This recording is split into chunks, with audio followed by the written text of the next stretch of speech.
Welcome to RecLess, a podcast making people smarter and more knowledgeable about parks and recreation. Your hosts are Shane Mize, Jay Tryon, and Tom Venniro, three career-long friends from around the country, bringing their own unique and sometimes entertaining perspectives with a surprise guest each episode. This is RecLess. My name is Shane Mize. You've got Jay and Tom. Hello, fellas. What's going on, guys? Glad to be here. So we had a crazy idea to do a podcast and kind of do an homage to a real popular podcast right now called Smartless. And Smartless' whole idea is to make people smarter by bringing people in and talking to them. We're doing the same thing, but with park and rec professionals, which is why we're RecLess. So we're getting started here. We have a guest that we're going to line up and put in just a second. But to get started, it looks like Jay's the only one of us that's actually working today. We appreciate you contributing to the industry today. I know everyone had vacations. How did the vacations go, Tom? You were that was Disney, full blown Disney. Yeah, Disney World, 7 days, 3-year-old and a 1-year-old and a wife. So I had my hands full. It was a lot of fun. It was also like work. Yeah, so I don't know. I don't know if I could really recommend going with a 3 and a 1-year-old unless you really, really love it, which clearly we do. And I hear it from you on a number of different avenues. But you know, when we rec hard. We don't when we vacation, man, that's what we do. We go out and we find the best recreational place out there and enjoy it. And that's what Disney World is. So we had a blast. Food is great, atmosphere is great, just a couple crying kids here and there. So what moment did you see them each connect? What moment did you see each of them connect with something? They're like, okay, this was worth it. The flight, the travel, the money was worth it. So they were great on the flights. We got lucky. Like, these kids were amazing on the flights. Didn't expect that. We've done it now 3 times with the kids, and one of the flights was a nightmare, but they were great on the flights. As far as the Disney part itself, the first park we were at Hollywood Studios, it was the second day we were there. Our son is a huge Toy Story fan. So the last, he's turning 3 in a month. We've only had a couple birthdays, but they both been Toy Story themed. Loves Woody. I'm not going to talk about what I think you want me to talk about, but he was dressed a little bit like Woody. No comment about my attire, my wife's or my daughter's, but he did have a little bit of a Woody flair to him. Right. So Hollywood Studios is known for Toy Story Land and a bunch of other, right? Star Wars, all that. And so we were trying real hard to stick around Toy Story Land, even though there's no shade. It was 95 degrees each day, feeling like, the feels like 106, 107, whatever it is, trying to find Woody.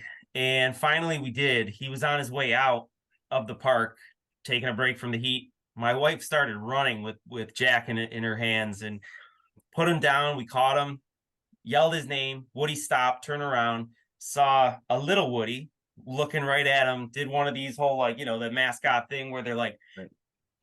And in that moment, that was such a cool moment for me, and to see how my son reacted was amazing. And then for a 1-year-old, even, we didn't know what to expect with my daughter this year. We did one of those character breakfasts, and she lit up every time Donald or Daffy or Daisy and Minnie came by the table. So those are those moments that make it worth it, as you mentioned, Shane.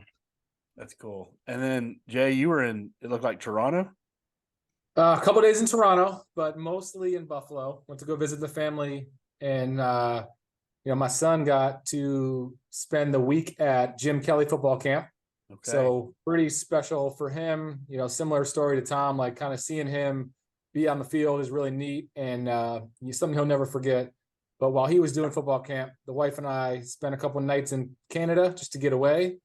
And then came back and had about 4 or 5 days visiting the rest of the family that lived there. Then my brother that came in from Chicago and his kids. So little family reunion and a little getaway for the wife and I. So it was good.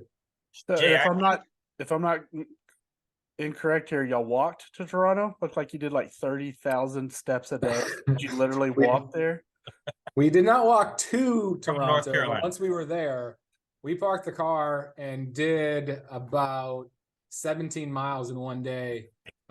Literally did not stop walking all day other than to, pop in and get a coffee here or a lunch here or a beer there or a tea there, or just kind of literally sightseed everywhere, but by foot. And if you've never been, it's an awesome city.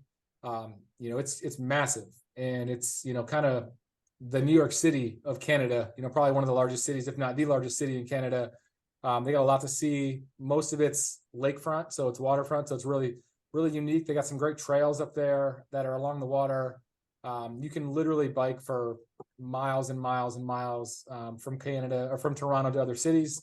They got a baseball team, they got a hockey team, they got a basketball team. So there's a lot of sports things. There's the NHL Hall of Fame. So it's great. It's a huge city, a lot to see, a lot to do, great food, great parks, and it was a good time. Let me ask you a question, Jay, and just to put some perspective to that too, that 17 miles you walk.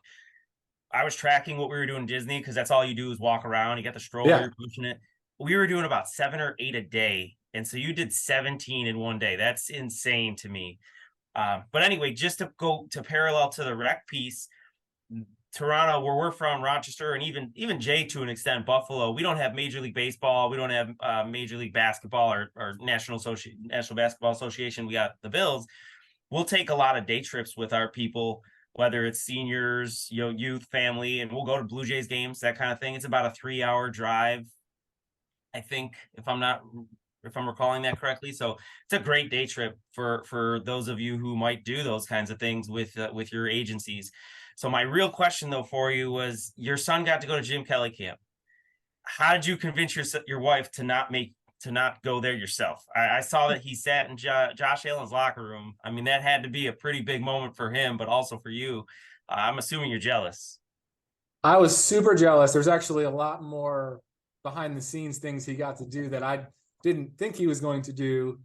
And unfortunately, my brother, who was in town from Chicago, he also went for the day got some behind the scenes things that I didn't know he was going to do either, but I was in Canada, so I didn't see the pictures till after.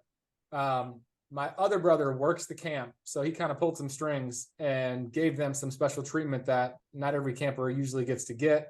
So I didn't know they were going to do all the behind the scenes things, but I was definitely jealous, still am jealous. And, something he'll never forget. Obviously, I got some videos of him throwing balls on the field during his camp, meeting Jim Kelly, getting his autograph. So pretty cool thing for a 10-year-old that's been, watching games since he was born, because he's on my lap watching games since he was little. So pretty cool thing he'll never forget, and I'll never forget either, just seeing his face, in some of the pictures. I was with Jay once when he was watching a Bills game, and it was really cool. He was FaceTiming his son. Is it true? Tell me if I got this right. He does push-ups when they score a touchdown? We do push-ups every on a touchdown. regimen. So the number of points are the number of push-ups we have to do. So there's some games last year and recently that we're pretty sore the next day if they're throwing up 30, 40 points, because we have to do 30 or 40 push-ups. You do that on a broken table that you jumped off of? Or... Fire. It's lit on fire. That's right. Exactly. So we'll get some video next time. So Jay's just talked about some push-ups and walking. We did a little walking on our trip. We went into crowds of hundreds of thousands of people. Shane, you are the exact opposite. Sure. You want a vacation with as little walking, as little people, and off grid as possible, correct? So tell us, what'd you do, man? You told me a little bit about it, but I still can't even conceive the concept. Yeah. And how many steps did you get on your vacation? Yeah, I didn't get 17,000 in 2 weeks. Or 17 miles or whatever. I like to go off grid. So we've gone to in previous camps or previous vacations, we've stayed in a teepee out in the mountains. We've gone to Del Rio and stayed right off the border. This time we went to a cabin in the hill country.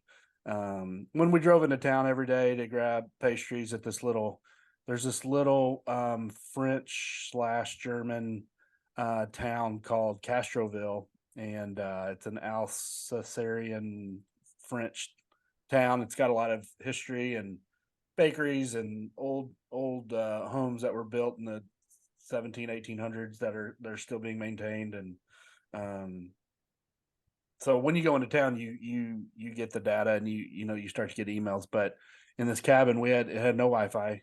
and it had no cell service, and it was great. Just watched TV with the kids, relaxed, read books. My kids don't love that experience. I was just going to ask. I know it's ideal for you, Yeah. but what do How your many kids went?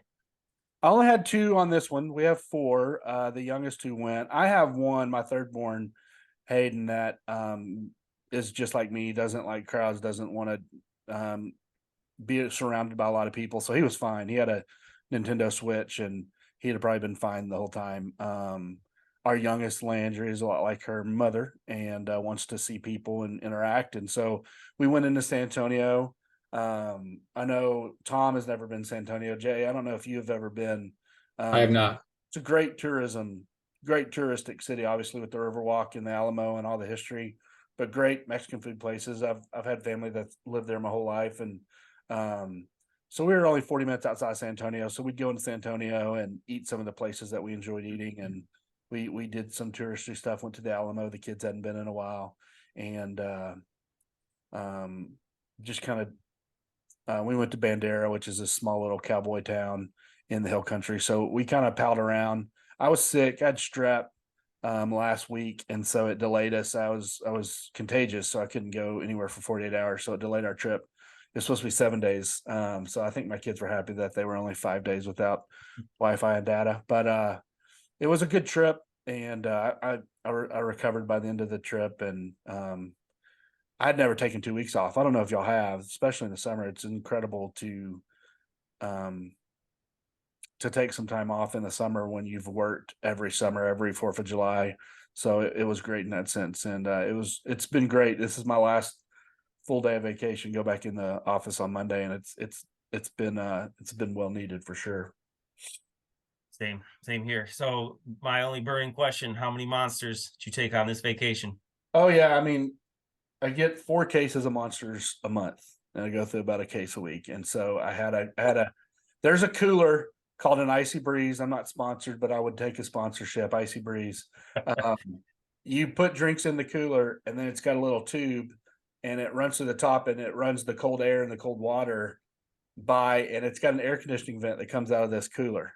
So I had the monsters in the cooler, I had ice, and then I was driving my old Bronco behind Hannah and the kids in her car, and I had a vent coming out, straight cold air hitting me as I was driving, and the Bronco. It was great. So I loaded that up. Like I said, maybe they'll be the first sponsor of RecLess. Icy Breeze, reach out to us. Or Disney World, either one. Do the kids like monsters, or is it just you? My oldest son, Gibson, likes monsters. My oldest too, Gracie, I think she drinks monsters from time to time too. My oldest one. So I got a 22-year-old and a 19-year-old. So mine are a little older than y'all's, but yeah, Hannah doesn't drink. The younger ones don't. So you're not going to Disney anytime soon? No, I couldn't imagine. That sounds miserable. Well, y'all ready to get to our first guest? Let's do this. Okay, our first guest. Y'all both know. Y'all have both worked with in one capacity, literally shoulder to shoulder. And I think pretty soon y'all will be able to guess, because there's been very little people that y'all have both worked with together. This person at one time worked at Mecklenburg County. Also worked at Indian Trail. Is currently a director in North Carolina. Worked at TEDx College Park. Was a founding member of YPAR, and has been involved with the YPN. And her name is Katy Keller. Come on, Katy. Katy Keller. Yep. There she Listen, is. it took everything in me not to throw in comments while this. Oh, I'm sure. I was like, oh, great. Katy right now is the director of Parks and Rec in Pittsboro. Yep. It's also very fitting that she's been sitting here, because you know what? If she didn't have to sit and wait, she would have been late. So you probably got here really early to make sure she wasn't going to be late. That sets me up to a great thing. I have a bone to pick with Mr. Tryon, and I've been holding this for like a week and a half ever since I heard this, because I thought that Shane and Tom would appreciate it too. Our friend Joe in Arizona, YPNs, right? We were on are on a an email chain and thrown out some session ideas of, hey, can you come and present to us? And so I get this email from Joe. I see my screen pop up and it says, thank you so much for volunteering. And your topic is going to be time management and procrastination. I have not even read that line yet. And I get another email alert from Jason in all caps that is like, ha, ha, ha, ha. I can't wait to hear what she has to say on time management. I was like, thanks, Dick. Here we are. And just obviously, little Jay backstory. worked. Yeah, obviously, Jay and Katy worked together. Yes, little backstory. Katy and I worked together for 3 or 4 years. The Yep. best 4 years of your life. Yep. Katy wasn't always on time. So it was a constant conversation about being late. And, I will admit we had a meeting a few weeks ago and I was late. And I don't think I'll ever hear the end of that one. And Because how did you handle that, Jason Tryon? I sent her a text and I said, hey, I'm running late. And I thought she could just be gracious and say, okay, that's great. I'll talk to you soon. But nope, I didn't hear the end of it that day and I won't hear the end of it today. And not only did he do that, that's not where it stopped. I was like, I'm recording this right now. But then whenever he got on, I went to join the meeting and he kicked me out. He was like, nope, rejected. And I was like, what did you just do? And he was like, now you're late. And I was like, that's not how this works, friend. I actually forgot about that. But I did do that. Did that meeting that Jay was late for, did you all start before he got there or did you wait for him?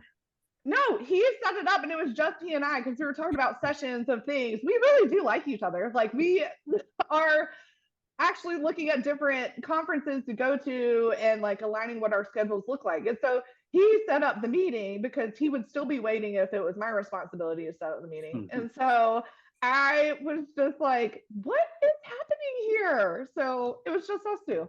And I was like, but I'm recording this. And so I found out Shane, and I was like, Shane, I have the perfect story to set us off. It's There the we best. go. Jay, you got the first question for your former employee. Well, I actually want to tell a story Let's before do I it. ask a question. Do it. Because I think it's very fitting that this is our first guest. And, we've talked about very briefly, like our career path so far, but knowing Katy's path and knowing the growth that she's had, I actually told a story about her yesterday. Ooh. And it happens often. And I think we're all in positions that, we're talking to different people in our industry, whether they're in our department or outside of our department. And things just like couldn't click. And you have this conversation, and you're like, oh, you know what? Remember this and this and that. And you tell a story. So I was having a conversation with my buddy in the academy right now who got the externship as well as their mentor. And we were talking about just different aspects of our career path. And we ended up getting on the conversation about confidence. And one thing I will say about Katy, and I've seen her grow, and it's been amazing to watch her grow. But it's a really funny story that like when she was a programmer, there used to be 10, 15 questions going into a program. And I was always there to help. I wanted to support her. I wanted her to be as successful as possible. So like just everything that she could ask me, like I'm there, I'm going to answer these questions. And then it got to a point after a year or maybe 2 years that I was like, the answer. I'm not here to just answer all your questions anymore. And I just stopped answering them. And like this light bulb went off in her head that it was like, I know what I'm doing. I can do this. And I have the confidence to do it.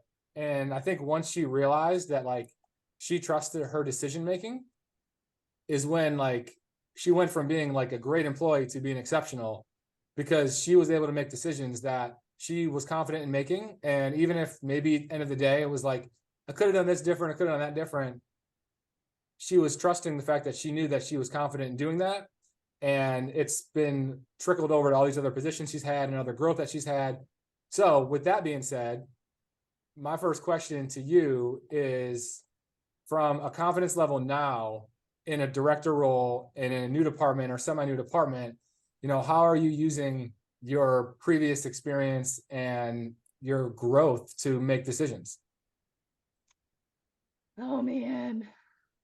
So a lot of the things is And I will set it up to like Jay, really, we give each other a lot of crap all the time. But he really was one of the people of, even coming from Mecklenburg County, starting out, is there was no confidence there. And he did a great job as a leader, and everyone that has been on here as a mentor in one way or the other has really showed me the path, and has built up of like, hey, you have this, like, you know what you need to do, or bouncing ideas and trying to push that onto other people of and learning some of the strategies that even Jay taught me, whether he realized it or not, is by helping people understand where there are some questions. There are some easy answers, like Jay was saying, of whenever I would come to him with 15 questions that are easier just to answer, but then getting to know your staff on a, not a personal level, but on a professional level, and understanding how they work and how they process information, and pointing and posing questions to that end of saying, questioning back of like, okay, well, let's talk this through. Let's look at the different angles. Let's to help guide them to the answer and help really build that confidence level up as they go. Carrying on the confidence in other aspects. I know for myself as a director, newly director, I don't know all the answers. So there are some times where I still want to go and second guess myself constantly, or I like to make the right answers. I don't think anyone likes to be wrong. But that is something that, if it's not feeling the situation out, not knowing, also understanding that you're going to fail. And that's something that I think you alluded to, Jay. I don't like failing. You're just too nice to say it. That's one of my biggest fears, is to fail, and recognizing that in myself and being aware of that and saying, okay, it's okay to fail. We all fail at one point or another. How are we going to take a growth mindset and grow out of this situation? And then passing that along to my employees as well. Especially like in a new role, right? Like the imposter syndrome in a new position is real. I think for all of us. I imagine at times both Tom and Jay would agree that everyone here has been a director at one time, and they've been a director for the first time. At some point, you were a first-time director. You're walking into an agency, and you're like, oh my gosh, this is what I've built my career up to want to do. And you realize pretty quickly it might not be as great as you thought it might be. But once you're exposed to director responsibilities or program responsibilities or assistant director responsibilities or superintendent responsibilities for a long enough period of time, that imposter syndrome starts to go away, because you've gone through cycles and you've seen the flow of things happening, and now you know how to respond and how to lead and how to guide people through those scenarios. But at first, when you're stepping up into a new position, I think the imposter syndrome is super real, because someone will ask you for something you've never done before. There was no responsibility previously as an assistant director or a superintendent, as a coordinator, whatever role you had previously served, to, evaluate a park plan, or to do the budget, or to hire or fire somebody, right? There's always going to be a first time you do something like that. So in those scenarios, how have you coped with failing and getting better at that? It's funny that you mentioned that. Is whenever I got this position, I was like, yeah, I think I'm ready for this, right? And I know things, I'm very confident. And then there would be some meetings that I sit in and I'm like, I have no idea what I'm doing. This is like, maybe I bit off more than I could chew, and I'm starting to panic because I don't know. So one of the things that, and I mean, this is such a, I guess, standard answer, is leaning on resources, but it really is true, is that one, I've also understood that it's okay not to know the answer right then and there, and to be up what I have tried to pivot to do is be upfront with people about that and saying, I'm not familiar with this right now. Can I come back to you with the answers that you need? Can I ask around? Can I Google, or whatever the situation is? But being upfront with people on that end I feel like I haven't found myself in near drowning positions where I can't work my way out of it, or I feel like I can't work my way out of it. Tom, Yeah. before you go, just a follow up to that, and I would love to hear Tom and Jay's feedback for this too. What we haven't done, not so much as an industry, but almost as a culture, a work culture in your hiring and your evaluation of people. And I think me and Jay had an argument about this at one time. I'm shocked. Probably. That's a shocker. But in the process of interviewing or reviewing applications or looking at resumes, in the process of filling openings, bringing on new talent to your agency, I've never felt like I have done a good job of that skill. Like we interview in the moment, right? But I've heard of folks like sending the interview questions ahead of time and allowing someone that doesn't know an answer something to maybe research and like where is the line, you know, the bar graph line on one side, the other, where someone can pull a rabbit out of their head, you know, really quickly and answer a question versus research and come back 2 days later and answer counsel, you know, and you have to be able at times to stand up and answer something quickly in front of a council, in front of a city manager, in front of maybe a newspaper article or whatever. And there's also times in our job duties that someone says, get back to me, find out what's going on and get a solution. And you have time. And we do a really good job in our interview process of finding the best people at being spontaneous, being able to answer something quickly. But we don't seem to do a great job of creating some sort of questionnaire or interview process where you've researched something and brought it. We've always felt like that's cheating, or, oh, we won't know enough about these people because they can just go online. But who among us here hasn't just gone online and said, oh my gosh, what do you do when a splash pad's down, or said, you know, what do you do when concrete breaks or whatever? So we're doing that in our day to day, but for some reason we look at that as a secondary skill set to being able to just answer something off the top of your head.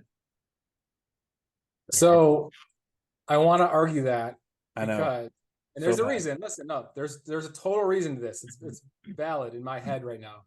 I agree with you from a entry level or maybe a lower position. We don't do those types of interviews. It's always going to be a panel interview with 10 questions, you know, the traditional questions. I've been a part of both on a panel and as a interviewee on higher level positions that you do get a lot of stuff in advance because you're asked to do a presentation on a certain topic, or you're asked to, you know, give your recommendation for future changes or trends that are happening in the industry.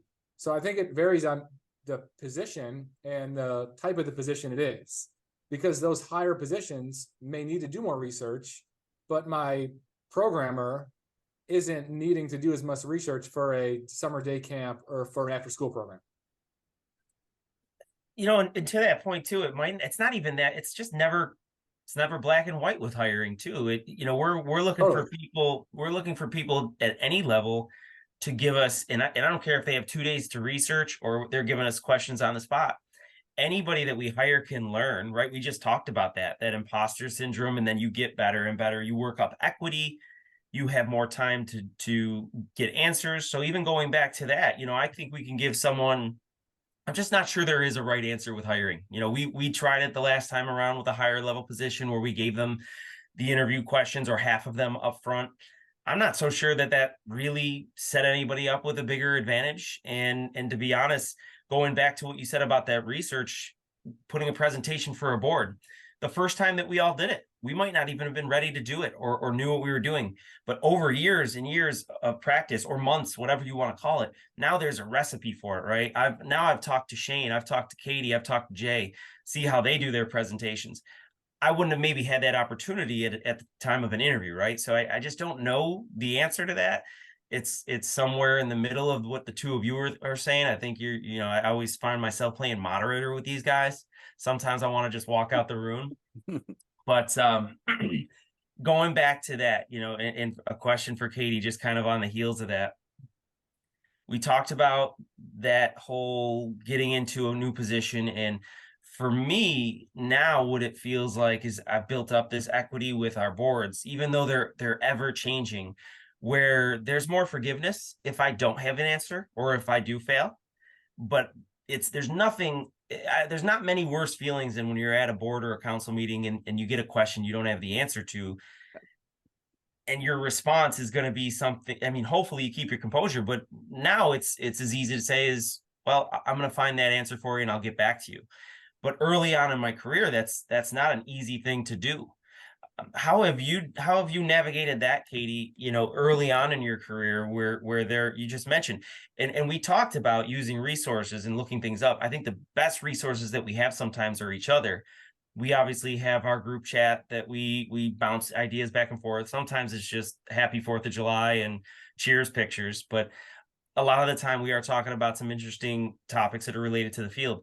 I guess going more deep or specific into that, I think we could talk about really training our boards, right? Not necessarily us being trained by our boards, but training our boards based on our work style. How do you navigate that in a new scenario or a new environment, Katy? How's that been for you? And where do you feel like you are now from where you started? Oh, that's a good one. So I'll also say that as much as whenever at my time at Indian Trail, I did come to a lot of council meetings, especially there for a while. And Jay's head is just going to get so big. But one of the things that he did really well was work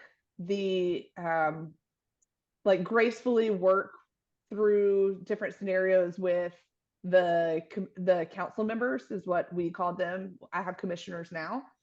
And I learned a lot by that, of watching, which I'm very grateful of, like the time that I spent that I didn't have to go to the meetings, but that I just wanted to see what was going on and to learn how to do that. Because believe it or not, I was very afraid to get up and talk in front of people.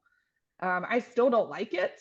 Every time I go to a conference or something that I'm speaking at, the week of is I tell my husband Josh, I'm like, I don't want to go. I don't know why I do this to myself every single year. Like I don't like it. But one of the things is it's really kind of an art form of being able to guide the conversation effectively. If there's, I think one of the biggest challenges with me has been hot topics, and that there are some managing our councils or commissioners personalities and understanding how they work collectively as a group. For instance, there are some board members that like to go on rants, and how do you manage that? Or for one of my personal rules that Jay I thought did a really great job, and I don't know if he realizes it, of not speaking or giving an opinion unless he is directly asked a question, which I would have never known. And y'all Well, know he doesn't do that amongst our group, does he? No. He does not. Wow. And it is shocking. And and same for myself, as y'all know, I like to talk, and knowing when to turn it off, and knowing when to absolutely not BS my way through a response to them. And knowing that there are times where I can guide the conversation if I don't want to either go down this rabbit hole or don't want to completely commit to something that we need more information on. Trying to guide the conversation or redirect the conversation effectively elsewhere, is that something that until you can see it all day, but until you're in it, it's really challenging to do. And there are still times when I get up there and I'm like, oh my gosh, you're going to ask me. I've been thinking about how many different ways they're going to ask me so many different questions. And what is my response going to be, especially on hot topics, right? And I really just have to take a breath and either redirect the conversation or answer as quickly, short and sweet as possible. Not give too many details, because the fact of the matter is, especially when you're presenting to a group like that, is they don't understand how we operate, really, right? Yep. You have to really break it down into layman's terms, because they're not in and out of what we do every single day, or they're not even in our municipality every day to understand how things operate. And you got to keep that in the back of your mind. And also, my number one rule that Jay Tryon told me, and I've never forgotten this, is it is not personal. Whatever they say and whatever they do, the questions that you ask, it is not personal. You may be passionate about something, but it's not about us. It's about what our communities are, and it is ultimately their decision of what they feel is best for our community. And while hard at times, that is one thing that I will admit, I am an emotional person. And so sometimes that does not come easy to me. But it's so true. It's like, it's not personal at all. It's funny you say that, because Jay always says it's personal when he's talking to me about stuff. Oh gosh, we just got personal. Feels very It's so personal true. every time. Everything. He's like a different person at work. Super. Katie, that was an awesome answer to that question. It was.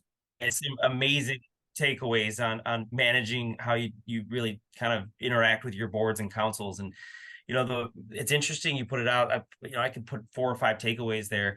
The opinion piece is huge, right? And I've been on those councils or those panels where we all sometimes sit in our own communities and hear other non-park and rec related conversations that are about those hot topics. And the last thing that I ever want to do is talk on those topics unless I'm asked. And I've seen so many people shoot themselves in the foot by doing that too. It's a great rule. If Jay taught you that, I'm so surprised, because his opinion is everywhere in every conversation that I'm in. So, personal. It's ironic, right? That personal, going back to the personal one too.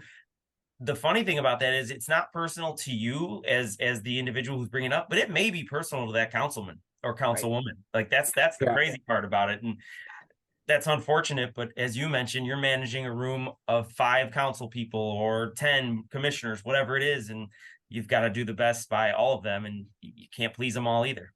Yep.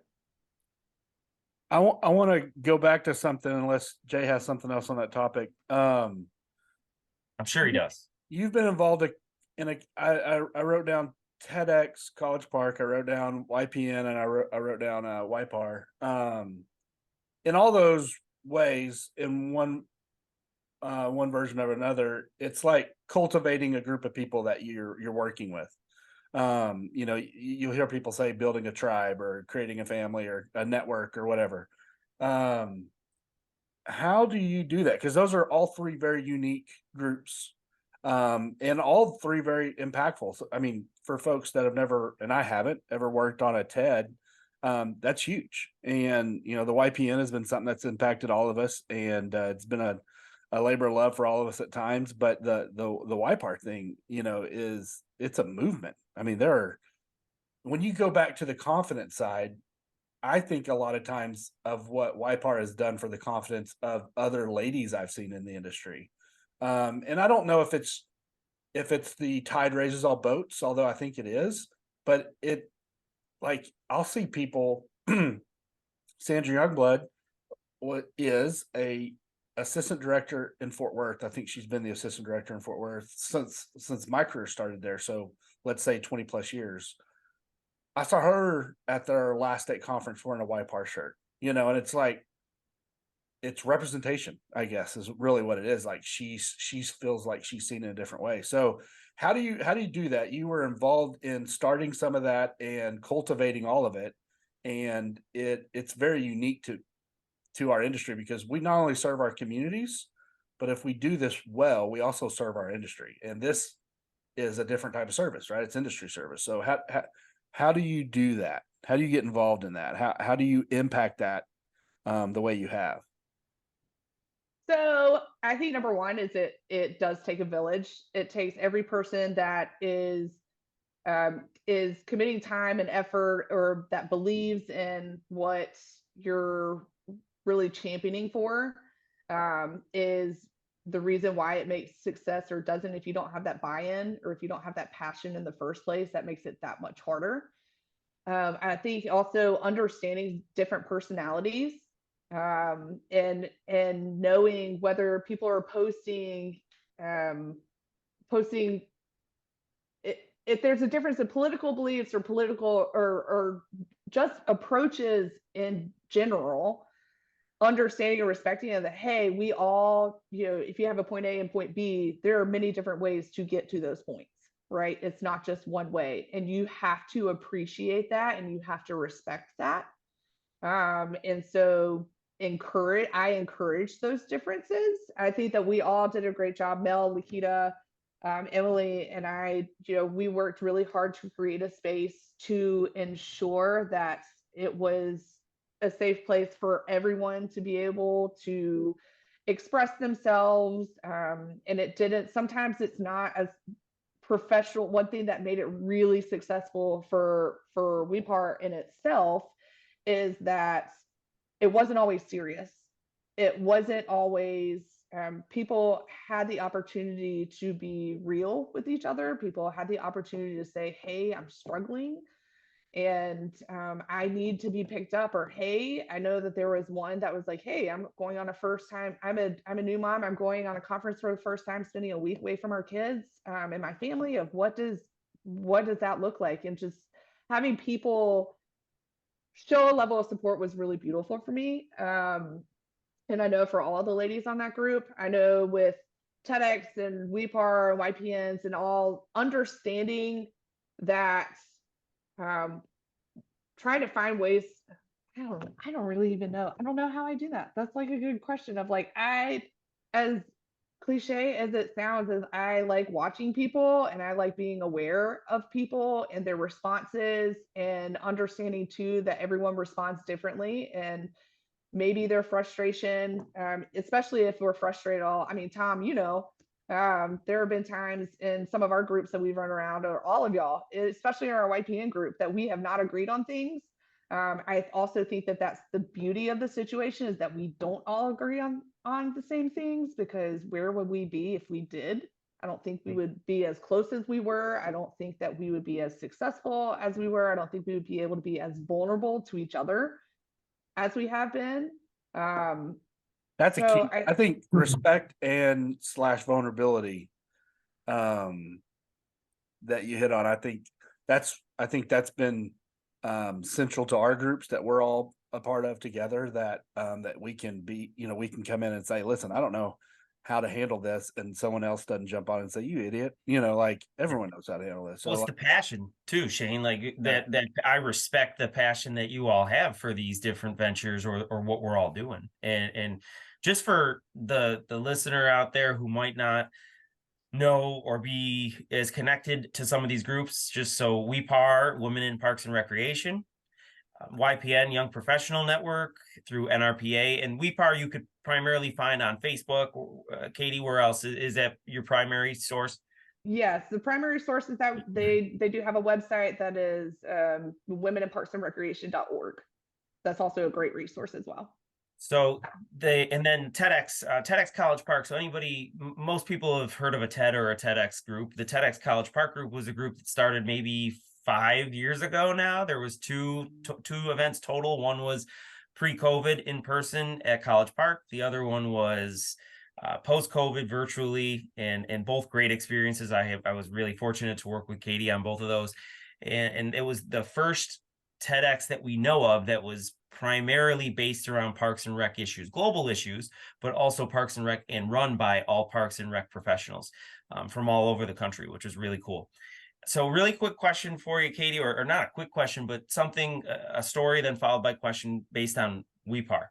So I'm always super proud to hear when people are talking about WePar and say, wow, I know someone who's one of the founding members, so to speak, right? And that's Katie. And it's such a cool group, and it's hit so many people. I would love for you to talk a little bit about the growth of that group, because I think that's super impressive, and hopefully more people would listen to this and be a part of it too.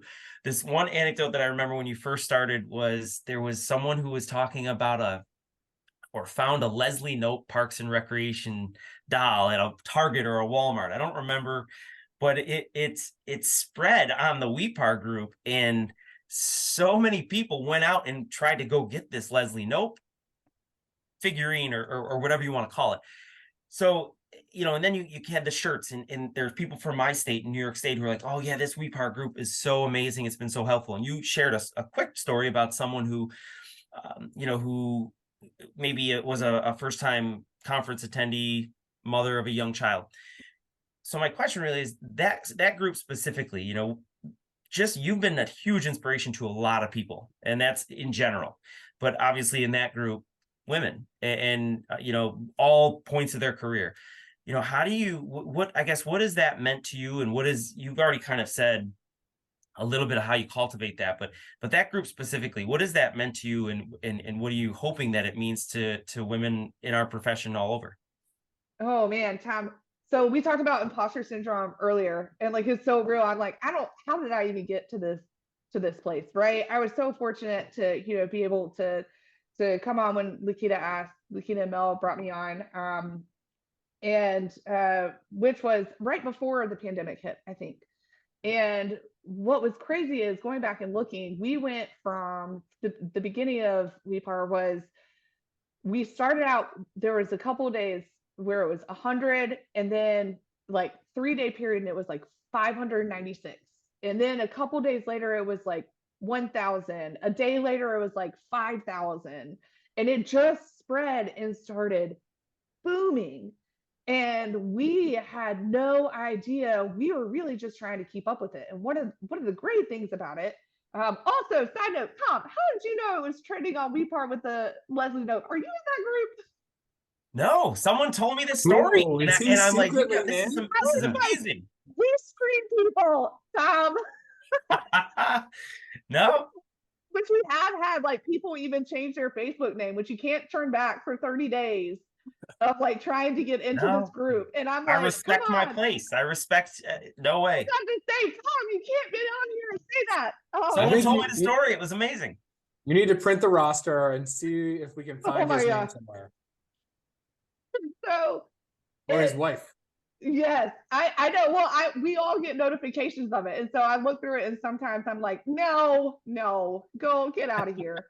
So the group grew, and I think what's great, I mean, it goes back to we really fed off of each other, and it was organically made. Lakita had this idea of like, well, we need a women in Parks and Recreation, and literally just made it such an organic idea of for the lack of presence that was felt in the Parks and Rec community, specifically for women. And it just snowballed effect. And we were all Took off like a just, wildfire. yes, it was just, we were trying to keep up and trying to say, okay, well, how, meanwhile, juggling all full-time jobs.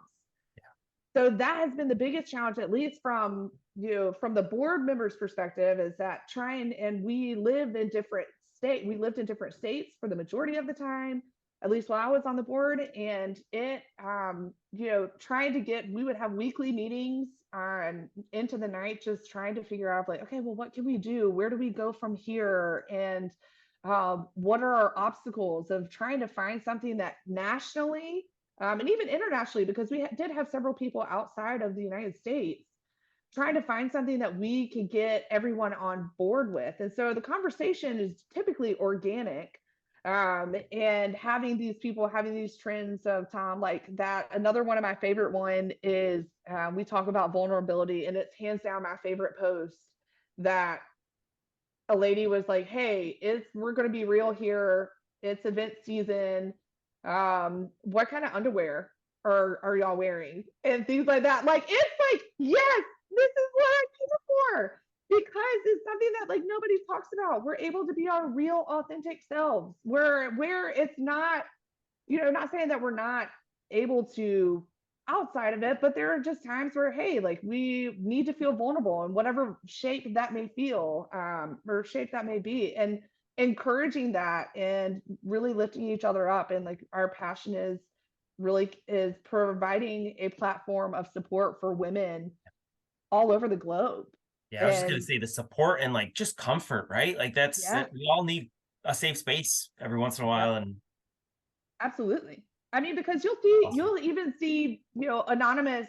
It's great that Facebook also has an anonymous twist to it too, because there are some people that are like, hey, I'm really struggling with burnout, and I don't understand how I get here.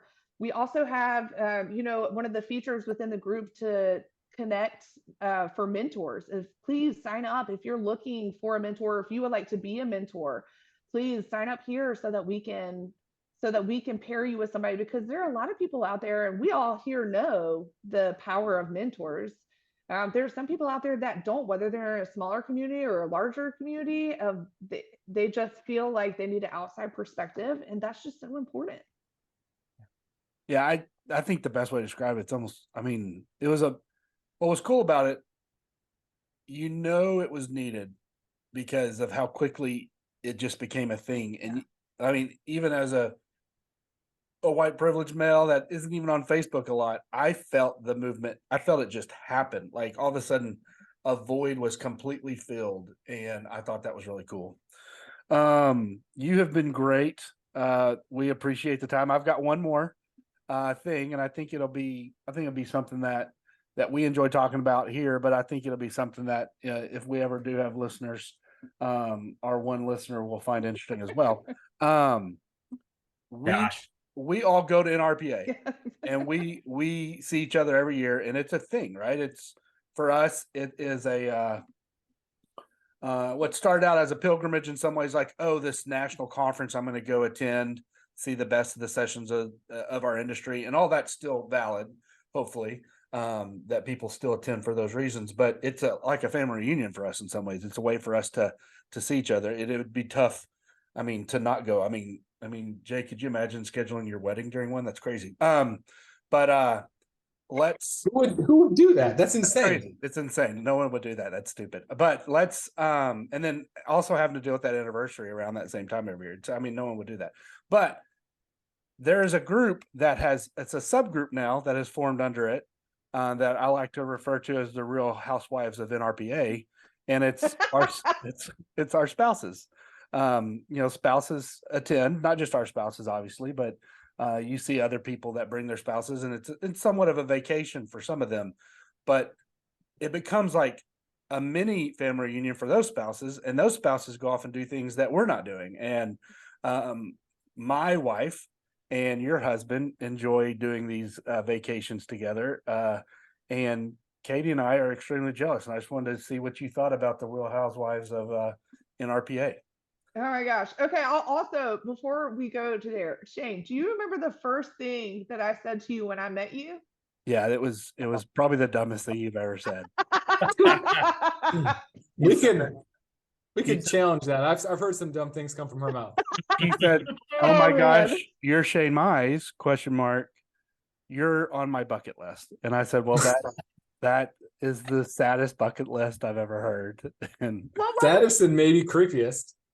No, I talked to the few people, because I had really never, other than working in RPA conference whenever it was in Charlotte, I had never been to like a conference like this. I didn't even go to our state conference. And so I was volunteering the majority of the time for whenever it was in Charlotte. So I really had no idea where, and Jay connected me to a couple of people, but I didn't know, but your name, Shane, Jay doesn't want to say this, but your name was constantly thrown out there of like, oh, Shane Mize, the Godfather, Shane Mize, this and Shane Mize that. And I was like, who episode 1 guy? It's ridiculous. Yeah. So about the Real Housewives. Right? And so and I was like, oh my gosh, like none of that stuff that Jay said was true. He's so That's nice. Right. Absolutely. And so you ask. It's gonna change to the grandfather soon. Yeah, it already is. I think it already is. Yeah, absolutely. But to go back on the Housewives, yes, I am so jealous. Josh and Hannah my husband Josh and Hannah have some really cool things that are planned, to a point where I was like, oh, I wanted to go and maybe see this. And he was like, I'm going to have to consult with my group. That's right. I'm not sure, A, if you can come, or B, if we'll have time for you. And I was like, what do you mean? Like, we're married. And he was like, not that week, pretty much. Like, me and Hannah have plans. And I was like, there you go. Y'all remember Nashville? They had a totally different experience than us. Like, if I talked to Hannah about NRPA Nashville, it's like we both were there at the same time and we did totally different things. Like, there's no the same memory. They have their own memories. We have our own. And they're both like, yeah, we had the Oh, they best love it. time. We did this, and it's like you said, if we didn't even see each other, and like we weren't even there together, like we were staying at 2 separate places because I'm like, what? They're like, oh, we went to like 5 museums or things like that, and I was like, and what I think is really cool about it is they're going places together that they probably wouldn't go to by themselves. yeah. So like Hannah's obviously like probably persuading to go to a museum where Josh wouldn't go by himself, and then vice versa. Like there's things that Josh wants to do that she's like, okay, I'll go with you. And then he's like, okay, I'll go with you. But they wouldn't have done that without each other. Yeah.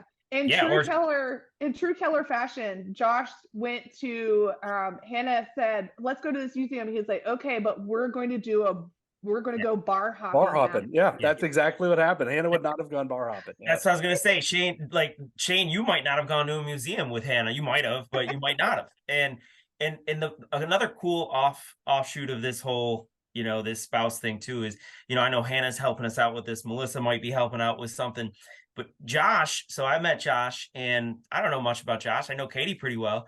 Find out he's a Braves fan. We're both big Braves fans. So like we text all the time throughout the baseball season about the Braves. It's really cool. It's a really, it's something. Play poker with Josh. He hops on poker and we get to yeah. We're planning our lives around y'all. And I'm like, what do you mean? What do you have Sunday? And he's like, oh, I can't. I have poker. And I was like, with who? And he's like, the YPN. I was like, no, but I'm the YPN. And for the record, he won't go to museums with me. He will only go to museums with Hannah. Right. No, Sounds great. And Hannah's pretty cool. Yeah, Hannah's the best. Yeah, he's got the better end of that deal if y'all have to. For sure. I think it's a great realization that, we love our work. We make an impact everywhere we are, but it's also family. Like we literally have made relationships that have turned into family from across this country. No, and since it's in Dallas this year, Hannah's going to be there. I think she's taking the full week off. So y'all won't have to deal with me half a week being all miserable, and then she comes in and I'm better. I should be, maybe I'll be in a better mood from the start. We'll see. I don't know. We may never see them. So That's right. Yeah, we may not. Well, Katy, thank you so much for being on. This was really cool. I've enjoyed it. Thanks, guys. I appreciate y'all being on episode 1. Thanks, friends. That's awesome. This is awesome. Yeah, this was great. We could have done this for probably the whole day, but this was absolutely. I had a great time. All right, Katy, we're going to let you go. We're going to stay on for a minute. All right. Bye, friends. Thanks, Katy. See ya. See ya. Tell Josh hi. How cool is that? That was great. That was fantastic. We could go on and on for sure. For sure. Yeah. I thought when I was, it's my time to host. And so I was like, who am I going to get that we could easily talk to for an hour? And that was, we could have gone 2 hours. Awesome. All right, fellas. See y'all soon. That was fun. Awesome. All right. Good time. Great work, guys. All right, guys. Bye.